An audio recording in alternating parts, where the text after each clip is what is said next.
Hi, I have been learning to build Salesforce Agentforce agents for about 2 months now, and I strongly believe that Salesforce is one of the greatest software systems ever built.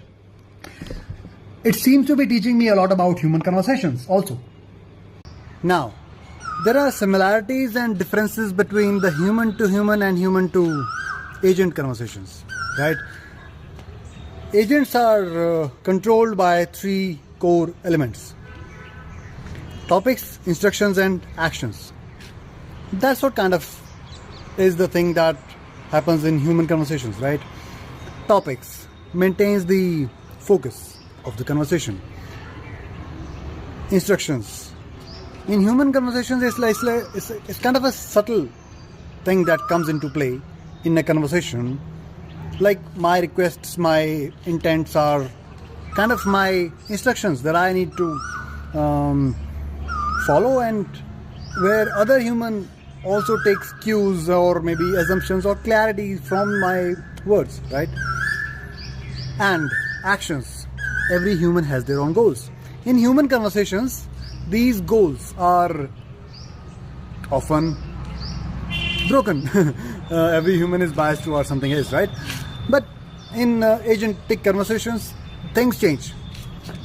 I think I'm supposed to be very careful, like a designer of the digital universe, where humans will be having conversations with the agents like their life depends on it. Now, that's a very serious thing to cater to, right?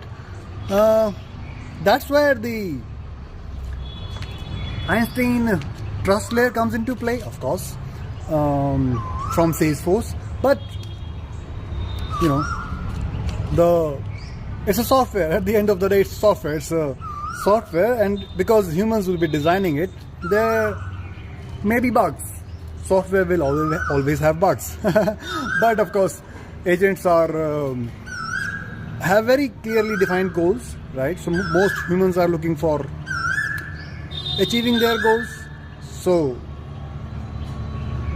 being in the moment is also, I'm missing these birds messages, but yeah, understand that. So let's design and design the very careful ecosystem of agents, right? By the end of 2025, I think there will be agents everywhere around us, right?